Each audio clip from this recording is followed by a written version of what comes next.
99 days na lang, Pasko na. Ihanda na mga pang-aginaldo dahil may nagsimula ng mga ruling.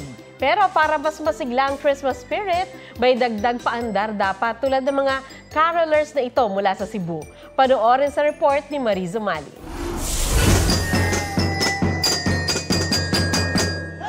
Bandang datingan at banda rito, banda roon man, inyong tahanan o kahit tindahan, tiyak bubuksan. Christmas na nga! Sa kalsada ng Cebu City, may binansagang Esmagol Boys na nauna ng mga ruling. Drums at xylophone ang bitbit ni na James, Christian at John Lloyd. Ito ang kanilang naging paraan para mas lively raw ang tugtugan.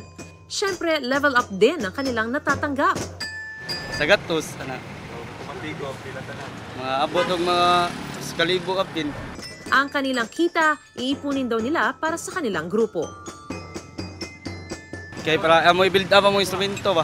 Magkondo, magpahans mo niya. Mariz Umali nagbabalita para sa GMA Integrated News.